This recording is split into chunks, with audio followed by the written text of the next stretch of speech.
Сайн бацхан уу, намайг Од Гэрэл гэдэг. Би Cirque du Soleil artist coach-аар ажилладаг. Одоогоор Монголдо Core Pilates студид Pilates-ийн багшаар ажиллаж байгаа.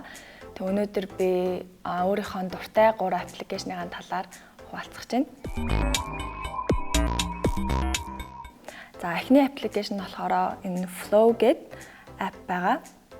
Энэ яг яагаад ашигладаг вэ гэхээр бүх эмэгтэй хүмүүст хэрэгтэй app гэж бодож байна. Яг нөгөө бидний period track хийхэд тустай. Одоо ингээ хизээ ирж гин, хизээ юу болж гин, ovulation хизээ явж гин гэд бүх юм ингээд календар дээр ингээд хадгалагдаад ингээд явж идэг. Тийм болохоор энийг бас байнга ашигладаг. Тэгээд октодод хэрэгтэй болов гэж бодож байна. Дараагийн аппликейшн болохоор Elevate гэдэг app байгаа. Энэ болохоор би ингээд чөлөөт цаг гарсан үедээ эсвэл ямар нэг юм хүлээж авах үедээ ч юм уу ашиглах дуртай. Одоо тархины workout гэх юм уу, өдөрт нэг ингээд үнэгүй вершн нь болохоор өдөртөө ингээд 3 ингээд random одоо skill ингээд туслах ингээд тасгалууд гарч ирдэг.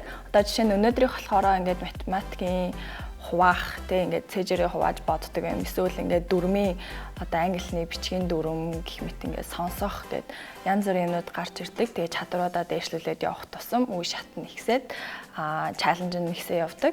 Тэгээ дараагийн 3 дахь аппликейшн болохоор энэ Unfold гэдэг аппликейшн байгаа. Энийг би юунд ашигладаг вэ гэхээр ингээд хаяа нөө Instagram story хийх болохоор ингээ 2 видео энтриг яг нэг хуудсан дээр ингээ оруулъя гэх. Тэгэхээр ингээд гоё 2 видеог эвлүүлж болдог. Тэгээд тэр нь амар тийм амар гоё цэвэрхэн одоо минимал загваруудтай. Ингээд ийм бэлэн байгаа загваруудаас нь сонгоод зураг видеонуудаа эвлүүлж болдог ийм app байгаа. Тэгээд энийг бас хаяа ашигладаг. Зургийн хувьд бол за ийм байна. Баярлалаа.